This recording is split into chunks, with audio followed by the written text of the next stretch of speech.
Voici donc la troisième vidéo de 3 sur mes expérimentations sur le cas projet. Ici, j'ai poussé un petit peu plus loin.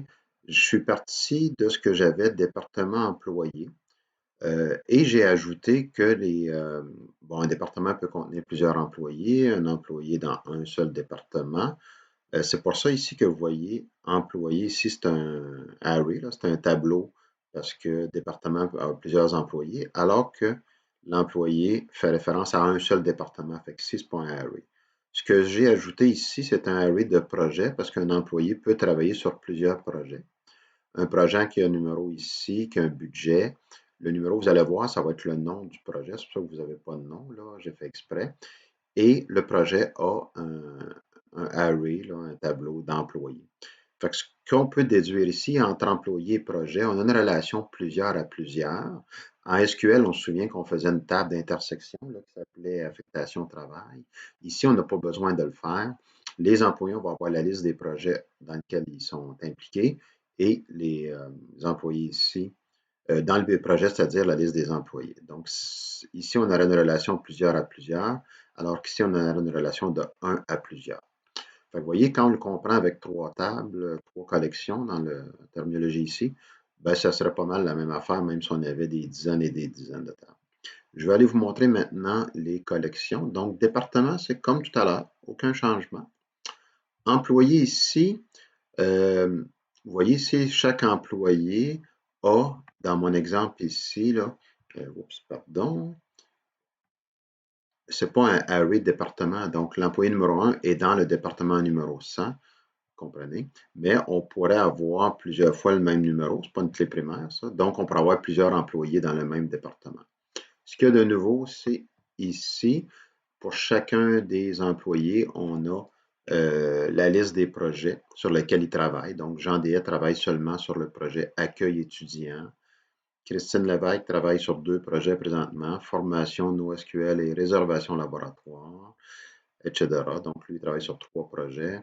Et on pourrait avoir des employés qui travaillent sur aucun projet. Vous voyez ici, Claude Langevin, présentement, c'est un tableau vide. Donc, présentement, Claude Langevin, c'est un employé, mais il est affecté à aucun projet. Si on va voir la collection projet, mais vous voyez ici, j'ai fait exprès. L'identifiant, ce n'est pas un numéro cette fois-là, c'est directement le nom. Ça se fait, c'est juste pour vous montrer que ça se faisait. Mais on aurait pu opter pour un numéro et avoir un autre champ nom. Il y a le budget et il y a la liste des employés qui sont dans ce projet-là ici. Ça va? Fait que si on allait voir dans MongoDB, ben, j'ai les 3 collections. Département ici, on va aller pour cette vue-là peut-être. Bon, comme ça, c'est bon. Donc ici, mes départements, mes employés comme ça, OK, et les projets comme ça. Donc, vous voyez, par exemple, accueil étudiant, c'est un array. J'ai les employés 1 et 3. Formation NoSQL, il y a les employés 2 et 3 qui travaillent là-dessus. Et réservation laboratoire, j'ai les employés 2, 3 et 4. Ça va? Et juste pour conclure, on commence à être habitué un peu. Je vais aller voir les différentes recherches qu'on pourrait faire. Oups, un email qui vient de rentrer. Donc, on a ici les premières recherches, on les a faites tout à l'heure. J'ai juste ajouté ici au niveau de la collection projet. C'est un peu toute la même affaire. Par exemple, si je dis sors-moi tous ceux dans l'identifiant qui a SQL. Ici, tiens, une petite nouveauté, mettons, sors-moi tous ceux dont le budget est plus grand ou égal à 400 et plus petit ou égal à 900. On peut peut-être aller le faire, celui-là. Comme ça. Donc, dans la collection projet. Donc, ceux qui ont le budget entre 400 et 900.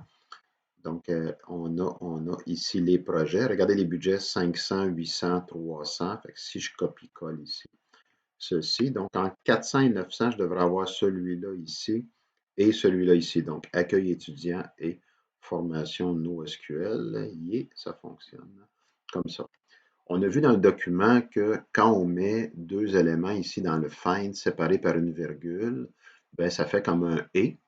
Et on aurait quand même la clause signe de dollar or pour faire un ou. On y reviendra, ce n'est pas le but ici présentement. Je veux juste vous montrer aussi des exemples qu'on ferait en MongoDB ligne de commande. Là, il y en a plusieurs. Vous avez ce document-là. Le premier, on l'a vu tout à l'heure, donc trouver par exemple tous les employés qui sont en informatique. On pourrait aussi de dire, j'aimerais ça trouver tous les projets pour un employé spécifique. Donc, regardez dans l'exemple ici, je vais chercher l'employé numéro 2.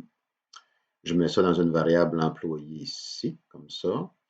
Et dans la table projet, je vais faire une recherche pour trouver tous les employés, OK, qui ont ces projets-là. Donc, j'affiche la variable projet. Donc, ça va être tous les projets de l'employé 2. Parce qu'ici, l'employé 2, il y a une table de projet. Et dans cette table-là, je regarde tous les projets qui sont là-dedans et je les mets dans la variable projet. Ça va? Ça, en le pratiquant, vous allez voir, vous allez avoir vite une impression de déjà vu. Un autre exemple ici, trouver les employés d'un projet spécifique. Donc, par exemple, je vais dire ben, le projet rénovation laboratoire. Je vais le mettre dans une variable projet ici. Et dans cette variable-là, il y a une liste d'employés pour le projet. Donc, je dis, ben, regarde, dans la table employés, la collection employés, va me trouver tous ceux, OK, que le numéro d'employé est dans ces projets-là. Donc, ça va me faire une collection d'employés ici. Donc, tous les employés qui travaillent sur Rénovation Laboratoire. Et ici, je les affiche. Et finalement, ici, je me suis amusé un peu. Je ne vous cache pas que ça m'a pris quand même assez de temps, là. Heureusement, je vous sauve du temps, vous avez cet exemple-là. Donc, tous les projets de tous les employés d'un certain département. Donc là, je vais faire comme une relation sur 3 tables, une genre de jointure mystère, là. Fait que premièrement, je veux avoir le département d'informatique, on avait déjà fait ça. Et ici, vous voyez, en tapant juste département, ben, j'affiche ce département-là pour voir que ça fonctionne. Ça n'engage à rien. Et les employés de ce département-là, vous voyez, département.employé ici, ben, c'est un sous-document, on se souvient. Donc, il va m'afficher tout simplement 1 et 2. Donc, les employés 1 et 2 sont dans ce département-là. Et dans département employé ici, ben, je veux chercher tous les employés de projet. Donc, dans projet, on a un tableau d'employés. Donc, je dis, ben, regarde, va me chercher tous les employés qui appartiennent au tableau qui contient 1 et 2. Donc, sors-moi tous les projets des employés 1 et 2, qui sont les employés du département d'informatique que j'affiche ici. Fait que ça, vous pourrez copier-coller ça dans MongoDB, command line, là, ligne de commande. Et vous allez voir que ce n'est pas si sorcier que ça. Fait que c'est ce qui complète donc le troisième vidéo de 3 sur effectivement là, le cas projet que j'ai mis en NoSQL.